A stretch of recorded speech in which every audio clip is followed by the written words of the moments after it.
Okay, I'm going to mute you because evidently my questions are too confusing. I asked you what reasons you had for believing that a God, reasons that we should accept as well. Hey, welcome back. Genuinely glad you're here for this one because this might be one of the most fascinating conversations I've come across in a long time. So here's the setup.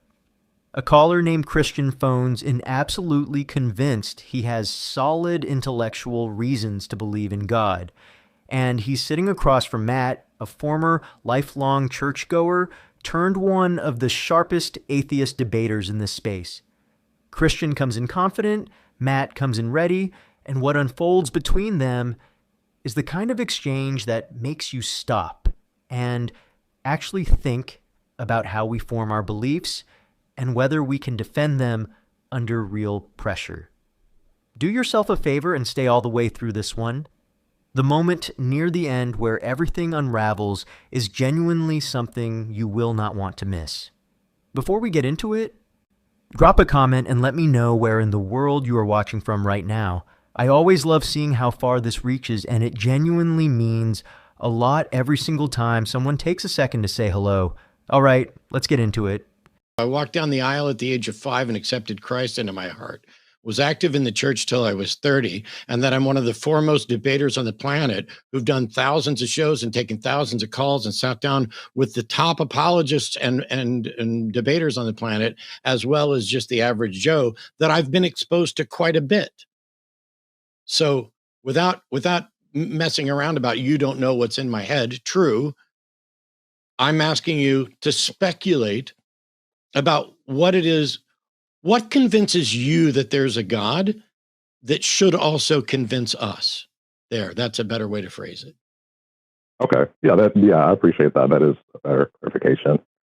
Well, several things convince me. It's not just one thing, but one thing that I do tend to think about at times is ideas about like the nature of like consciousness and like how like what maybe the consequences of reducing that just like a material I'm sorry, state of Christian. affairs would One of be.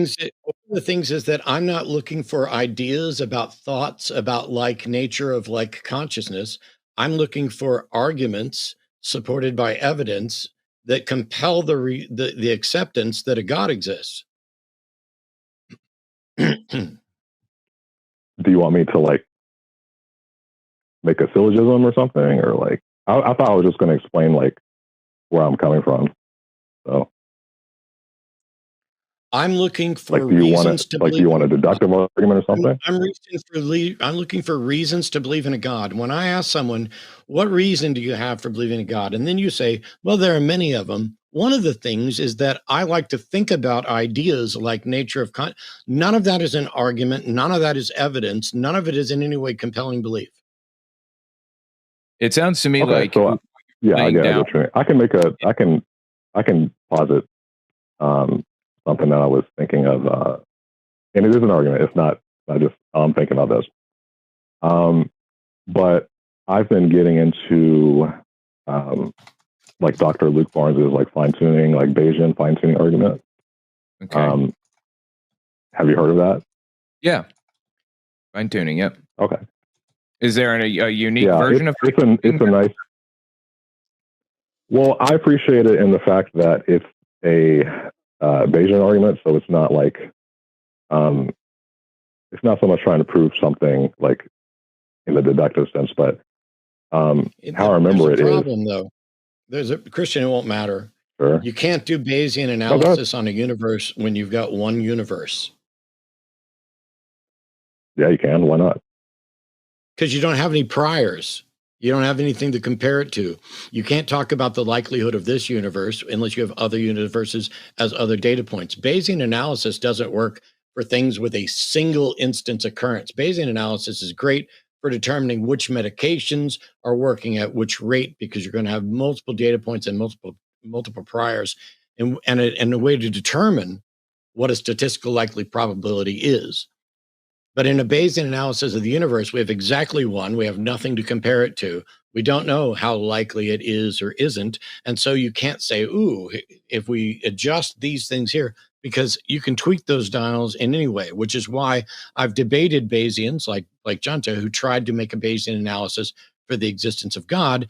And yet I'm also friends with an anti-Christian who uses Bayesian analysis to show that Jesus Christ almost certainly didn't exist. When you have a proposition that is unique and not subject to revised trials and things like that, the notion of doing a Bayesian analysis it ultimately fails. You can't say, oh, this is more likely than that if there's no that. This is the moment where the entire foundation of this conversation gets exposed, and it happens fast. Christian comes in with an assumption that most people in his position make, that Matt simply hasn't encountered the right arguments yet, that somewhere in the catalog of theological reasoning, there exists something Matt hasn't heard. And Matt dismantles that assumption in about 30 seconds flat by revealing that he walked down the aisle at age 5, stayed active in the church until he was 30, and has spent years going head to head with some of the most prepared theological minds on the planet. You have to understand what that reveal actually does to the conversation. Christian's entire opening strategy was built on the idea that unfamiliarity was the obstacle. That exposure would do the convincing. And the moment Matt lays out his background, that strategy has nowhere to go, because now Christian isn't dealing with someone who hasn't heard the arguments. He's dealing with someone who has heard all of them and remained unconvinced by every single one. And here's what people don't realize about that dynamic. It actually raises the bar for what needs to happen next. If someone with that level of exposure hasn't been convinced, the argument being presented needs to be genuinely exceptional, not just familiar, not just emotionally resonant. It needs to hold up under serious scrutiny. And what does Christian lead with after all that build-up? Thoughts about the nature of consciousness, vague impressions, general feelings that reducing everything to the material seems incomplete. Matt's response is the clearest possible articulation of what a real intellectual standard looks like. He isn't rude about it. He simply states that he isn't looking for ideas or impressions. He is looking for arguments supported by evidence that compel the acceptance that a God exists. And when Christian keeps talking, Matt says plainly that none of what he's hearing qualifies as an argument, none of it qualifies as evidence, and none of it is in any way compelling. Here's what makes that exchange genuinely fascinating from a philosophical standpoint. The gap between intuition and demonstrable argument has been one of the central tensions in the history of human thought. Even Immanuel Kant, one of the most rigorous thinkers in the Western philosophical tradition, spent enormous intellectual energy trying to establish whether certain beliefs could be justified beyond pure feeling. And the conclusion that serious philosophy kept returning to is that a feeling of incompleteness, however genuine, cannot substitute for a structured and evidenced claim. Then Christian pivots to the Bayesian fine-tuning argument associated with Dr. Luke Barnes, and Matt stops him before he can even finish the setup, not because the argument sounds weak on the surface, but because he immediately identifies the structural problem underneath it. Bayesian analysis requires priors. It requires comparable data points. And when your subject is the origin of the universe, a single unrepeatable event with nothing to compare it to, that mathematical framework has no foundation to stand on. Yeah, I would push back on that, because the point is that you're comparing theories. Like you can make Bayesian analyses about like history, for example, but we don't have like parallel universes to like see different permutations and how history could have played out. You're comparing similar events, and similar events occur in different people's lives at various points in history. Similar things like that get repeated. The origin of the universe doesn't have similar events. So you don't need something that's absolutely identical. You don't need to be able to sit in the multiverse and explore all the different universes to do it. You can, in fact, engage in some theoretical stuff, but you do not know what you can put in there. But to say, oh, you can look at historical events, yes, you can, if they're not unique. I think that's kind of missing my point. What I was saying was like the point of Bayesian analysis is to compare different theories with the background knowledge and your priors. So it's like I understand what it is. I don't have access to another universe. Many times. If I may finish my thought, please. But I don't have another universe, but you can't actually. I don't need you to repeat your thought. I don't need you to repeat the error that I've already corrected. What else have you got? Yeah, I was saying that you were missing my point because you focus. I'm not missing your point. I'm pointing out what's wrong with you. Any attempt to do a Bayesian analysis on the origin of the universe fails. What else have you got? Yeah, I would just reject that. I was going to explain. Then I will just reject you. Now what do? We've both rejected this. What else have you got means what else have you got? I would like to talk about Luke Barnes's argument. I think it's actually pretty interesting. Okay, well then have them book a debate and contact me because I've already rebutted this. What else have you got? If you rebutted it, could you point me in that direction? Because I actually would be interested. I already just did it in this call, and I addressed it in debate reviews against Blake Junta. But I'm not here to do all your homework for you. What else have you got? This is where the conversation stops being an exchange and starts becoming a study in how arguments collapse under pressure. Christian pushes back and makes what sounds like a reasonable counter. That Bayesian analysis doesn't need identical universes, it just needs to compare theories. And on the surface, that sounds like a genuine response. But Matt cuts straight through it. The core of Matt's rebuttal is something that actually matters beyond this debate. Bayesian reasoning works when you have repeatable, comparable events. When kings rise and fall across history, you can draw patterns. When diseases spread across populations, you can model probabilities. The reason those analyses hold up is because similar events occur enough times that you can actually measure likelihood. The origin of the universe is a category of exactly one. There are no prior universe events to compare it to. There are no baseline probabilities to reference. And without those things, the entire mathematical structure of the argument is being built on assumptions dressed up as calculations. This is the part that blows my mind. Because what Christian is essentially asking Matt to accept is that a mathematical framework can generate meaningful probabilities about an event that has never been observed to repeat and has no comparable reference class. And Matt's response to that is something I think is one of the cleanest lines in the whole conversation. He tells Christian directly, I don't need you to repeat the error that I've already corrected. What else have you got? That line is not dismissiveness. That is intellectual precision. When a flaw in reasoning has been clearly identified and explained, restating the same reasoning doesn't strengthen it. It just prolongs the same problem. And the productive thing to do at that point is either address the flaw directly or move to a different argument entirely. And then comes the moment that really lays everything bare. Matt asks, what else have you got? And Christian responds, I would just reject that. No counter, no alternative framework, no engagement with the specific flaw that was pointed out. Just rejection. And Matt's response is immediate, then I will just reject you. Now what do? We have both rejected this. What else have you got? And that is the part that every person watching this should sit with for a moment.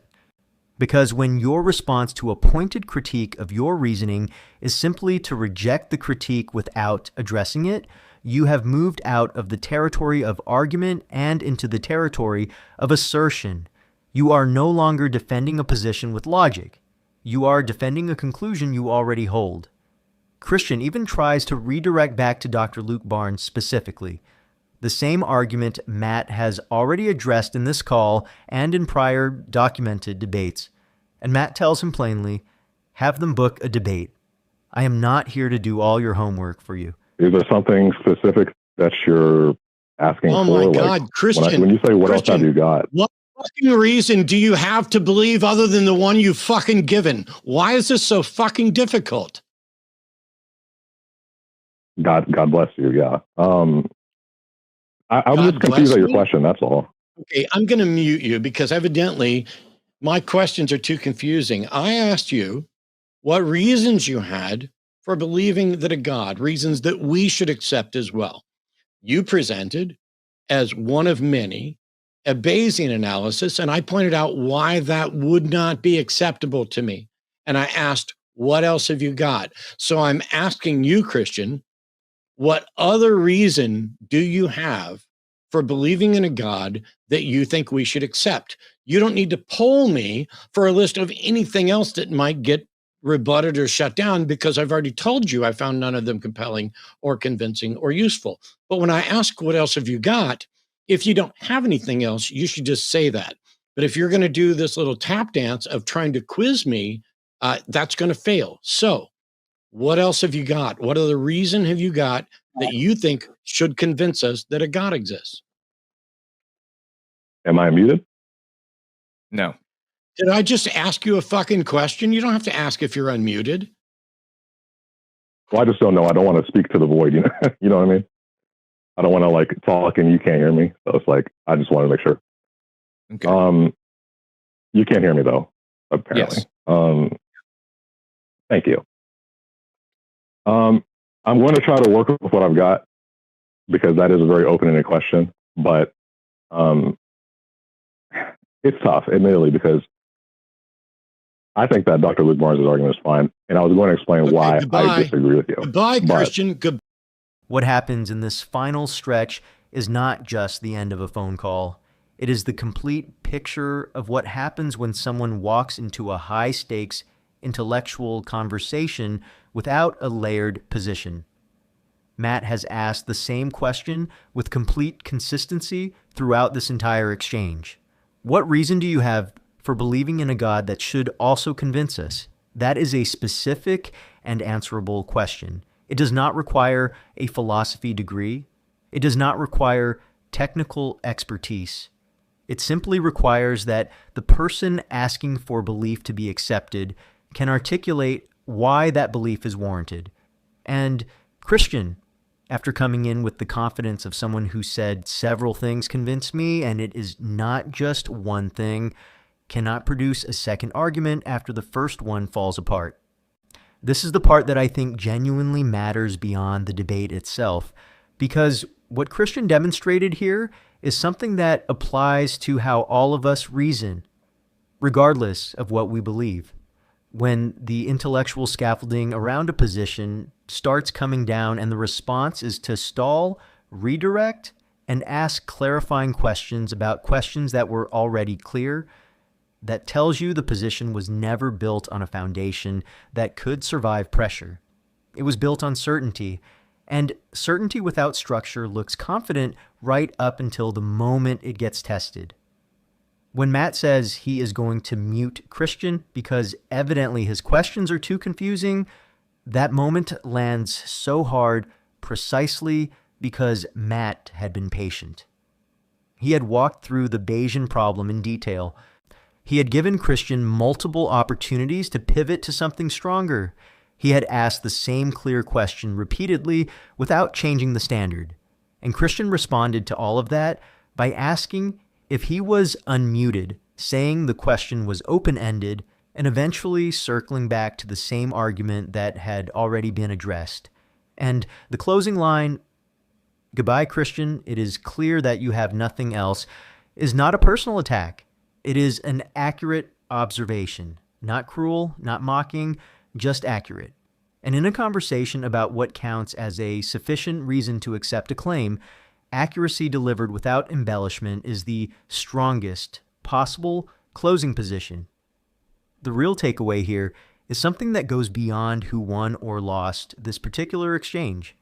It is about the difference between holding a belief and being able to defend one. Those are two completely different things, and the gap between them becomes visible the moment someone sits across from a person who actually knows the difference. So what do you guys think of this? Leave your thoughts down in the comments. Please like and subscribe, and I will see you in the next video.